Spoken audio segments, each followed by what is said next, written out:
došao je i taj dan.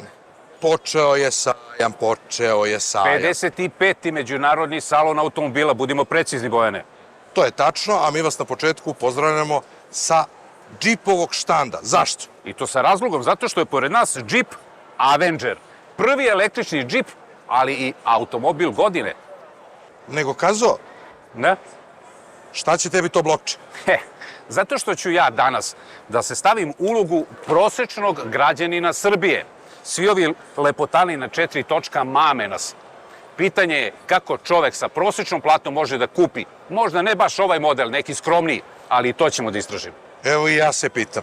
Ajde, vidjet ćemo. Ali, pre nego što nastavimo da se pitamo i nastavimo našu šetnju, ja moram da najavim jedan ekskluzivni prilog. U pitanju je svetska premijera noviteta koju su nam pripremili iz grupacije CF Moto.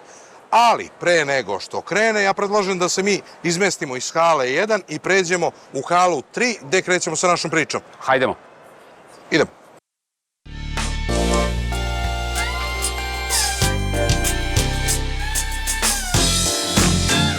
Najstariji i najreprezentativniji regionalni događaj u sektoru automobilske industrije i jedan od 12 najvećih ovogodišnjih automobilskih sajmova u svetu, po tradiciji je počeo novinarskim danom 21. marta, a već od sutradan su hale Beogradskog sajmišta otvorene i za posetioce.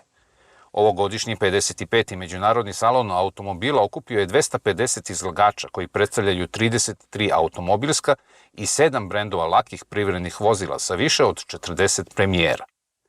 Šta ljubitelji automobila čeka na ovogodišnjem sajmu, u kom smeru se kreće autoindustrija, ali i neka druga zanimljiva pitanja, postavili smo izlagačima. Krećemo priču sa štanda Delta Auto Group i to prvog štanda BMW-a.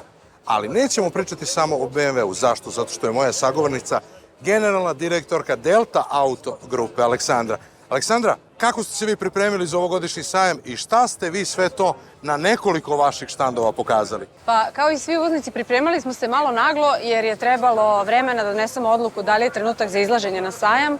Suočavali smo se u prethodnoj godini svi uvoznici sa brojnim restrikcijama modela, opcionala, ali smo onda zbog dobre i dugogodišnje saradnje sa sajmom se dogovorili da ipak prezentujemo našem tržištu, imamo mnogo novoga, da prezentujemo pre svega novih tehnologija i naše tržište mora da osvesti novo vrijeme u koje ulazimo i tu elektrifikaciju koju toliko sada već pričamo, posebno na ovom sajmu sa izloženim modelima. Tako da Autogrupa, pored BMW-a, je uvoznik za Mini, Hondu, KTM i od ove godine i za Maserati. Tako da od premijera imamo sledeće. X5 je i da kažemo naš najprodavaniji i najpopularniji model u ovom segmentu i to je da kažemo naša najveća zvezda.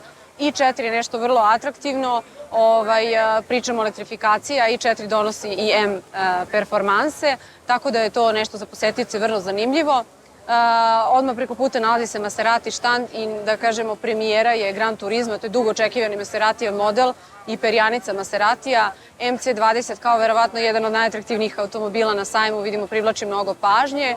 Grecale kao model od koga najviše očekujemo u okviru Maserati game.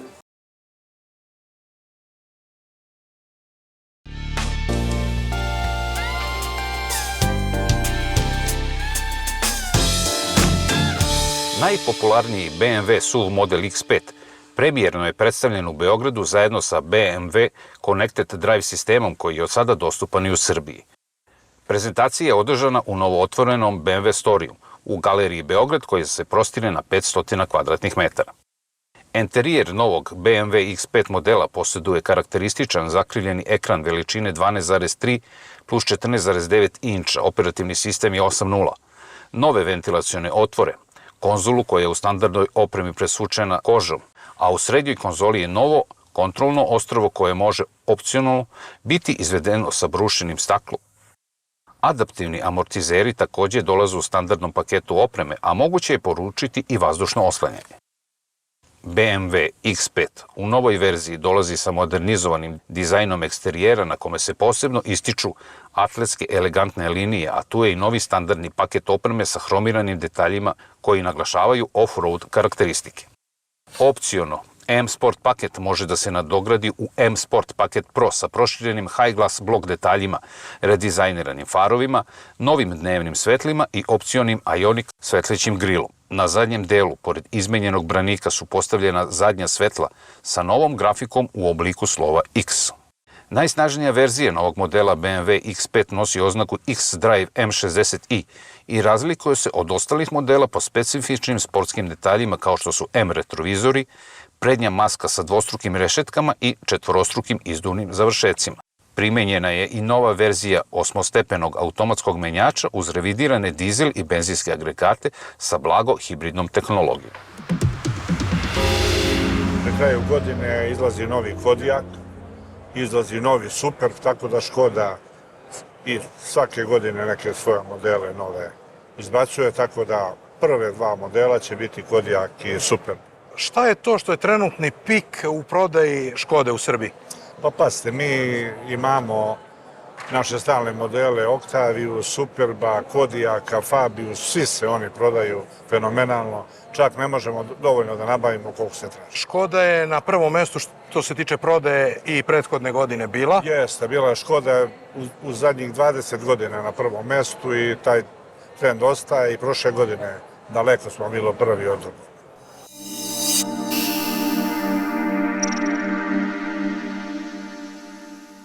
A kada je u pitanju kompanija Emil Frey u Srbiji, sa nama je odgovorno lice koje može tačno da nam da detalje šta i kako nam se sprema sa njihove strane za ovu godinu.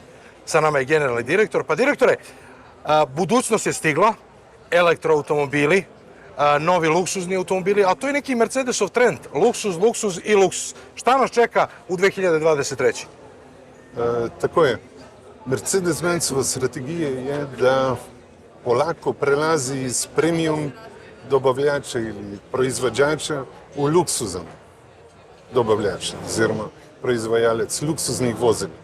Sa podbrendovima AMG, Maybach, G i EQ baš to strategiju sprovaja na tržištu.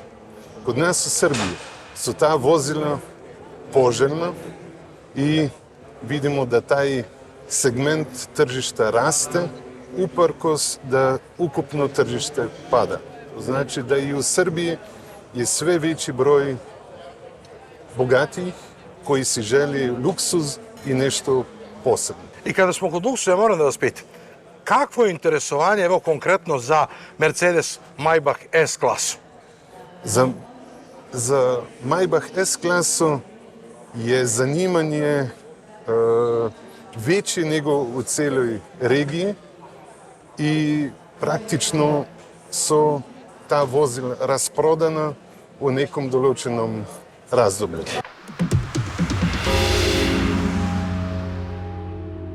I evo nas na štandu Jeepa. Zašto? Zato što se na ovom štandu nalazi automobil godine 2023. Novi automobil na struju Avenger Jeep. Sa nama je Igor. Igore, šta ste vi sve to ovde pokazali ove godine na sajmu što se tiče vaših brendova? Naravno, kasnije ćemo se osvrnuti i na automobil koji je osvojio ovako vrednu nagradu. Pa FCA Srbija je za ovogodišnji međunarodni sajam automobila pripremila kompletnu paletu iz svog putničkog programa, odnosno brendove Fiat, Abarth, Jeep i Alfa Romeo. Ono što je zanimljivo da pored već tradicionalnih modela i motora sa unutrašnjim sagorevanjem imamo i čitavu paletu hibridnih motora, kao što imamo i dva potpuno električna modela. Jedan je bio predpremijerno prikazan prošle godine na BG Car Show, radi se o modelu Fiat 500, koji je inače stub i osnova brenda Fiat, dok sa druge strane imamo, kao što ste najavili, evropski automobil godine za 2023. Prvi put jedan proizvod koji je namenjen evropskom potrošaču, to je Jeep Avenger.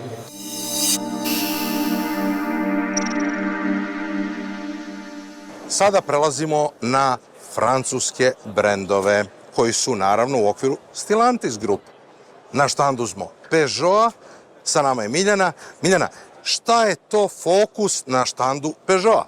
Pa pre svega dobar dan i dobrodošli na Peugeot štand na ovogodišnjem sajmu automobila.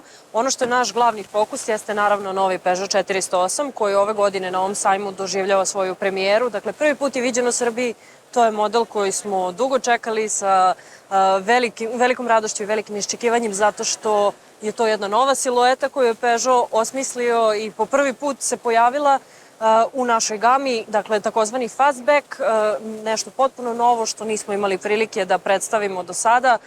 Ono na što smo posebno ponosni jeste da je ovaj model, iako je tek stigao, već prepoznat u našoj zemlji i dobio je nagradu za automobil godine od strane Asocijacije automobilskih novinara Srbije. I ja moram da se nadovežem, izgleda genijalno. Moram da kažem da delim vaše mišljenje, iako ne samo zato što je moj brend, nego zato što je ovaj model stvarno izuzetno atraktivan. Privlači pažnju, baš privlači pažnju. Apsolutno privlači pažnju i da će biti jako popularan na našim ulicama. Pored automobila sa oznakom 408, hibrid, ovde se nalaze i ostali Peugeotovi modeli. Ali na šta vi stavljate glavni akcenat?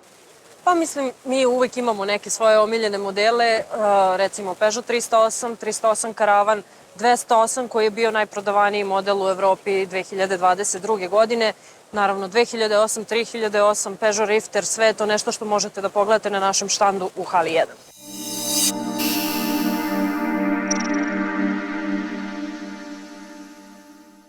Ovu najavu obično na ovom štandu počinjem, na štandu smo Renault, Nissan, Srbija. Međutim, danas se to briše, danas sve to menjamo. Danas počinjemo najavu malo drugačije. Mi kažemo, evo nas na štandu Keosa, firma Emil Frey i sa mnom je dobro poznato lice. Znači, nešto je zamenjeno, ali nešto definitivno nije. Milan Belin, dobrodošao Milane u našu emisiju. Šta je to što je nova kompanija Keos ovde izložila na sajmu? Naravno, to su standardna dva brenda, Renault i Dacia. Tako je, hvala vama što ste došli na naš štand i veliko mi je zadovoljstvo prvo da se predstavimo kao nova kompanija. Kompanija koja od oktobra prošle godine posluje pod grupacijom Emil Frey, jedne od najvećih kompanija u Evropi koja se bavi prodajom automobila i mislim da je poznata svima i u Srbiji kao distributer Mercedesa. Znači, mi smo zvanični distributer Renault i Dacia za Srbiju i naravno nastavljamo poslovanje pod istim načinom rada kao i do sada, a to je mi ćemo biti uvoznik modela i vozila delova Renault i Dacia, a sve ostalo radimo preko naše ovlašćene dilerske mreže kojih imamo 17 u Srbiji. To je to. Sada se vraćamo na vaš štand. Spustili smo se na štand. Evo, pošto smo mi na delu gde se nalaze Dacia, šta je to aktualno na ovom štandu? Meni je jako veliko zadovoljstvo da u svim promenama koje se desili u našoj kompaniji da se menjaju i brendovi koje mi zastupamo.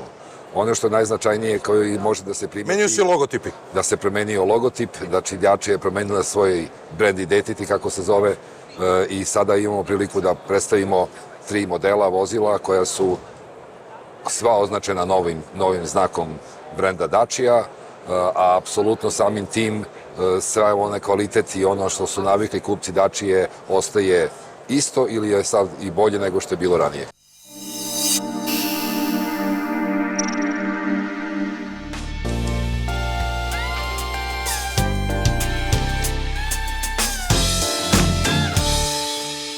Povratak u stare dane, druženje sa starim prijateljima i doprinos novinara razvoju autosporta su, kako kažu pobednici, obeležili pres reli u organizaciji Auto pres kluba Udruženja novinara Srbije i Beogradskog sajma. Prvu nagradu osvojili su novinar magazina Elektrokosmet Predrag Stevanović u prvoj kategoriji, novinar freelancer Vladimir Nikolić u drugoj kategoriji i novinarka Eko and Sport Auto magazina Lora Brkić u ženskoj kategoriji. U prvoj kategoriji su se takmičili novinari koji voze automobile zapremine motora do 1200 kubika, dok su se u drugoj takmičili novinari sa automobilima zapremine veće od 1200 kubika. U ženskoj i kategoriji oldtimera nije bilo ograničenja. Vladimir Nikolić, dobitnik prve nagrade u kategoriji više od 1200 kubika, kao motivaciju za učešće na takmičenju naveo je prijateljstvo. Prošlogodišnji dobitnik prve nagrade i novinar RTS-a Dušan Albijanić je ovog puta osvojio drugo mesto, dok je treće mesto pripalo Staši Dudiću iz BS produkcije. Lora Brkić, koja je prošle godine osvojila treće mesto, Ovoga puta bila je prva u ženskoj kategoriji. Fenomenalno iskustvo, zaista. Ja sam vozila i prošle godine. Ostvarila sam 3. mesto. Ove godine sam napredovala na 1. mesto. Jako sam zadovoljna plasmanom i rezultatom. I kakva je po tebi bila staza ove godine, nešto promenjeno u odnosu na prethodnu? Pa malo je otežano od prošle godine, ali ništa prezahtevno, hvala Bogu za neke. Kako sluša Fića? Odlično. Dobitnice druge i treće nagrade u ženskoj kategoriji su novinarke televizije Kopernikus, Mirjana Pavlović i Aneta Farago.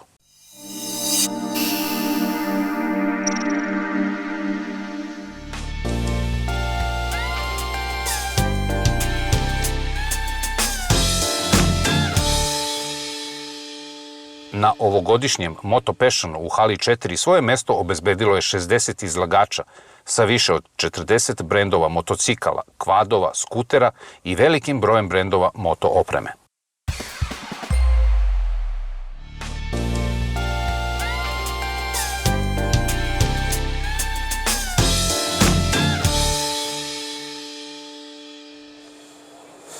Poštovani gledalci, kao što sam rekao u najavi emisije, ja ću danas biti u ulozi prosečnog građanina Srbije. Šta to znači? Znači da mi je prosečna plata 85.000 dinara. Znači da je moj automobil star oko 18 godina, jer to je prosek voznog parka u Srbiji. I šta onda? Došao sam da sajam, da kupim novi automobil. Evo, ja sam izabrao ovu Dacia Sandero, Stepway. Pored mene je Saša. Kako ja, kao prosječan građanin sa prosječnom platom, da dođem do ovog automobila? Pa u suštini vrlo lako. Mi kod nas imamo finansiranje u suštini za privatna lica, to je fizička lica, gde vi ovaj automobil možete na 84 mesečne rate da uzmete od 30% učešća, gde je mesečni taj anuitet, to je mesečna kreditna rata, vam je 170 eura mesečno. 170 eura? 177. 177? Da budemo precizni. A šta je dobijem za tih 177 eura? Pa konkretno ovaj model dobijate pre svega jednog lepotana koji je onako... Osim boje, to se sviđa moje ženi, meni se sviđa kao... Osim boje, Stepway je konkretno prošle godine proglašen za najprodavaniji auto u Evropi. Tako da vaše mišljenje i uopšte naše mišljenje dele. Čujem da ovaj model dolazi i u varijanti sa pogonom na TNG. Jeste, konkretno baš ovaj model ima pogon na TNG koji je dosta popularan ovde kod nas i ekološki, apsolutno, da. Dobro. Tako da konkretno od opreme što se tiče kod ovog modela, ja volim da kažem da ima sve ono što bi potrebno i što će u većini, da kažemo 90% građana da podmeri, znači automatski klima uređaj, paket sigurnosti i tako dalje. To će naš Barta, on se razume automobile da priča o tome. Meni još samo interesuje, rekli ste rata će mi biti 177 evra, 84 mesečne rate, a da li ima neko učešće? Apsolutno. Konkretno učešće za ovaj model je 30%. To je minimalno učešće. Znači na 17.560 to bi bilo znači oko 5.100. Jeste. Neke evro gore, dole, nas ne prem. Dobro. Je obavezno da ga osiguram kasko? Konkretno kod kredita nije. Kod kredita nije, to je samo za leasing. Konkretno kolegi iz leasinga traže da svaki auto bude kasko osiguran. Fizička lica nemaju, to je preporuka je uvek naša da kasko osigurate vaše, pogotovo novo vozilo, ali u suštini nije obavezno. Ništa, bili smo na prvom mestu, idemo dalje da vidimo kakve uslove nude ostale leasing i kreditne kuće.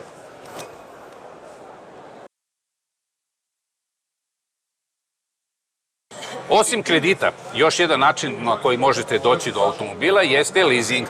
Milice, dobar dan. Dobar dan.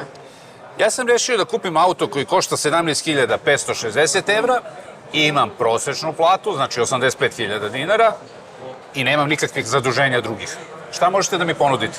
Evo ovako, sa prosečnom platom od 85.000 dinara možete dobiti u S-leasingu ponudu za finansijski leasing na 17.560 eura.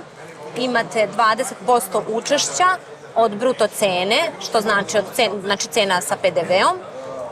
To je ukupno 3.512 eura, uz dodatne troškove koje imate naravno i kod kredita, tako i kod finansijskog leasinga, trošak obrade leasinga, upis u finansijski leasing registar. Ukupno vaše prvo plaćanje bi bilo 4.319,65 eura sa mesečnom naknadom od 274,8 eura i fiksnom kamatom ceo period otplate leasinga 6,49%. Naravno, kao što znate, kod svakog finansijskog leasinga imate obavezu da imate kasko osiguranje, ceo period otplate leasinga, ovaj trošak kasko osiguranja ne ulazi u ovu mesečnu ratu, znači taj trošak ide odvojeno i nakon otplate poslednje rate leasinga vi postajete vlasnik vozila. Nemam nikako dodatno doplatu, neku posebnu? Imate samo ispis iz finansijskog leasing registra koji je nešto 1200 dinara. U svakom slučaju je mnogo niži nego što je cena iznos rate. Baš tako, baš tako. Evo, čuli ste kakva je situacija sa kreditom, sa leasingom. Evo me u još jednoj leasing kući. Kosta, zdravo. Dobran, dobran. Jel gužva? Ima posla da vam kažem. Pa super. Kosta, mislim da je došao trenutak da nabavim novi auto, konačno. Ja sam ovde pronašao jedan model koji košta 17.560 evra. Dobro. Kao fizičko lice uzimate, jel? Kao fizičko lice, tako je. 30% učešće minimum, da znate. Aha, to je znači neki... Može preko. 30 minimum da moram da imam. Znači, oko 5,5, tako bi nešto. Pa, sa dodatnim troškovima biće oko 5.790. Dobro. Ako ćemo na 5 godina, to ne je maksimum da... To je maksimum za finansijski leasing. Tako je. Dobro, 5 godina maksimum, da. Možete i manje ako hoćete, to je na vama. Brata bi bila 240 evra. 240 evra. Tako je, što znači da bi vaša plata trebala bude duplo od toga, odnosno 480. 480, pa ja imam prosječnu platu od 850, to je znači neki 700 evra. Nemate neke stambene, keš kredite, nešto tako? Nemam čak i dozvoljeni minus. Apsolutno sam čist, znači ja sam poželjan klijent u vašem slučaju. Dobro, još jednom rezimiramo, 240 evra rata na 5 godina, učešće 5.500. Tako je, ono što nije, to sam se da napomenem, ono što nije ušlo u tu ratu je kasko, obavezno osiguranje. Kasko sam plaćam. Otprilike plaćate vi, mi prikupljamo ponude od svih osiguravajućih kuća, vama dajemo na izbor šta vam se sviđa, šta vam se dopada. Naravno, možete sa mnom u konsultaciji, ako nešto vam ne bude bilo jasno, otprilike nekih 3% na bruto vrednost, ugrubo.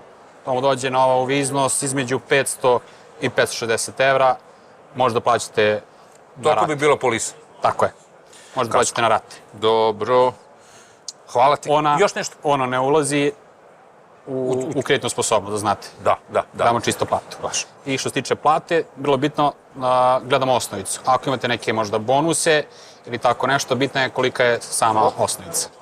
Da znate. To mi je. Znači, u svakom slučaju ispunjavam imaju. Sposobni ste. Sutra možete da sednete u kolo. Ne baš sutra, ali preko sutra. Koliko traje u stvari stvarno procedura, evo? Između 4 i 5 dana. 4 i 5 dana da sve završimo? Od momenta kada nam doslijede papire. Hvala. Do realizacije, odnosno do momenta da ne sednete u kolo.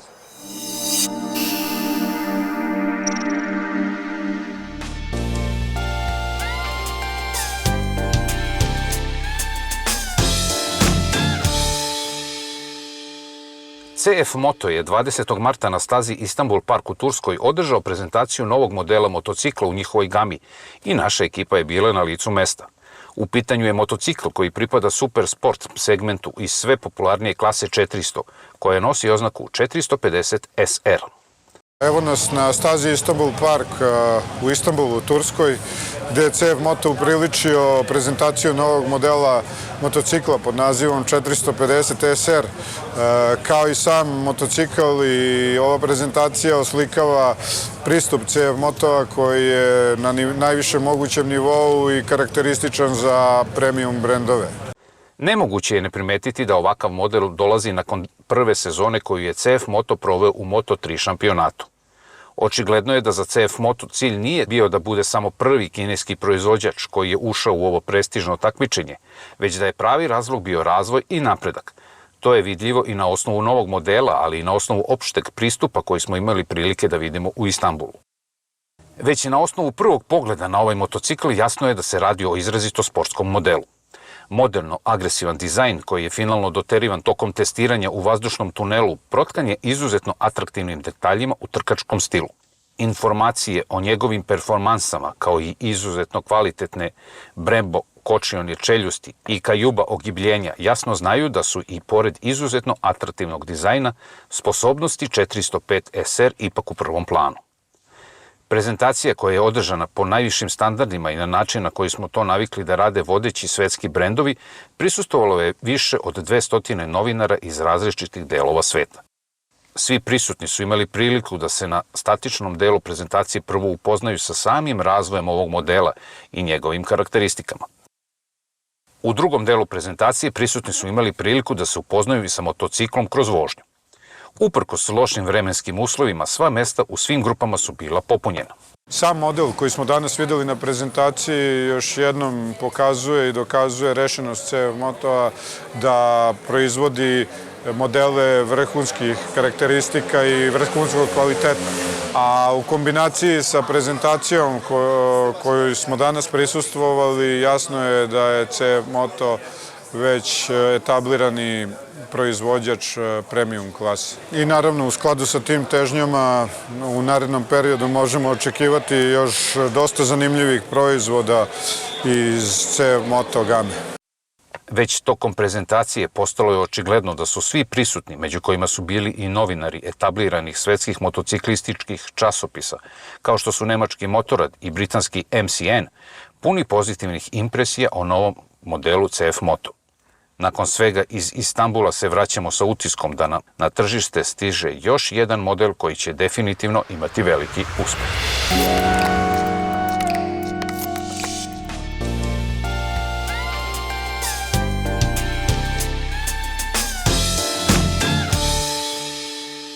Prošle godine glavne zvezde na sajmu su bili električni automobili, a i ove godine ponuda je izuzetno bogata. Nema ni jednog iole poznatijeg brenda da nije predstavio barem neke od modela na struju. Kakva je budućnost elektroautomobila u Srbiji i Evropi, pitali smo izlagače. I poštovani gledalci, na štandu smo auto Čačka, tačnije Škode, i sada ćemo iz prve ruke da saznamo kakva je Škodina budućnost, ne samo Škode kao Škode, već i Škode u Srbiji. Šta nas to novo čeka? Sa nama je gospodin Kostić, pa šta nas to čeka u Srbiji? Evo, dobar dan svima gledalcima. Čeka nas vožnja na struju. Znači, evo, mi smo danas izložili 3 modela vozila koja su na baterije i koja će već od danas početi prikupljane za prodaju. Tako da Škoda ide unapred. Ovi drugi modeli normalno će biti, imaće tu i benzinaca i nešto dizela, ali Škoda u budućnosti najviše se preferira na struju.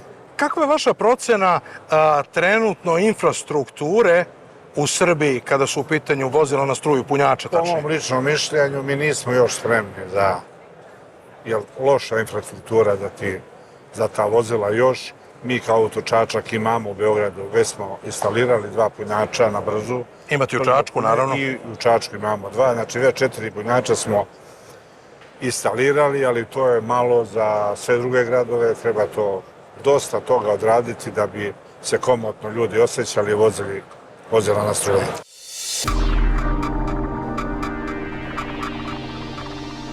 Ono što je obično glavno pitanje kada su elektroautomobili u pitanju jeste pa koliko on može da pređe?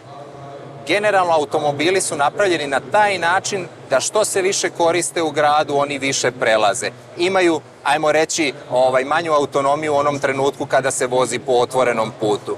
Precizno, model Jeep Avenger je isključivo opremljen sa baterijom od 54 kWh. Što znači? I sa motorom od 154 konjske snage, što znači da garantuje autonomiju od 400 km. Što je potpuno dovoljno. Tako je. Zanimljivo je reći i da za svega 3 minuta, ukoliko se koristi punjač od 100 kWh, on se napuni za autonomiju od 30 km, što je neki prosek potrošnje, odnosno vožnje evropskog potrošača. Kažite mi, kakav je vaš stav s obzirom da se prethodna godina pokazala kao odlična za elektroautomobile, naravno na prvom mestu po prodaji elektroautomobila bila je vaša kompanija? Tako je, u putničkom programu smo mi bili lider prošle godine i trend prodaje električnih vozila će u narednom periodu rasti, tako i u Srbiji. U Srbiji ima jasno zacrtanu zelenu agendu koja ide u više smjere. Jedno je da se zaustavlja uvoz vozila sa motorima sa visokom emisijom, to znači da Euro 3, Euro 4 će polako da prestanu da se uvažaju na naše tržište. Pored toga su jasno določene smernice za razvoj infrastrukture u Srbiji, a treće je da se već u ovoj godini znatno povećale subvencije za kupovinu tih vozila. Što znači sve više ide u tom smeru da se pomogne ljudima da nabave jedan ovakav automobil i da ga na jedan lakši način eksploatišu. Tako je, imate pravo. Svi proizvođači vidite da imaju sve više modela sa električnim pogonom i električna vozila će doći u narednim 10 godinama do nekih većeg tržnog udjela koji je danas. Ja ocenjujem da će to biti na globalnom nivoju između 20 i 30% ukupnog tržišta će biti električni vozila. Mene sada zanima jedna sitnica. Kažu, elektrifikacija je krenula u svim brendovima. Elektrifikacija je krenula i u Daci. Tako da nas uskoro očekuje onaj čuveni model Spring. Da li će on biti na našem tržištu? Tako je, pre Springa ono što je krenulo u Daci, a to je hibridni automobil. Jogger je prvi verzija koja kreće u hibridu i na našem tržištu već za neki mesec do 2 meseca ćemo ga predstaviti našem tržištu, a ono što najavljujemo i što sad već sa sigurnošću mogu da kažem, da prvi model na električni pogon Dacia Spring će biti u ponudi na našem tržištu vjerojatno u drugoj polovini ove godine. I pretpostavljamo da će biti jako korektna cena, navikli smo na Daci. Ono u odnosu na ostalu konkurenciju kada se tiče elektroautomobila, uz subvenciju koju ćemo verovatno iskoristiti, bit će više nego povoljan.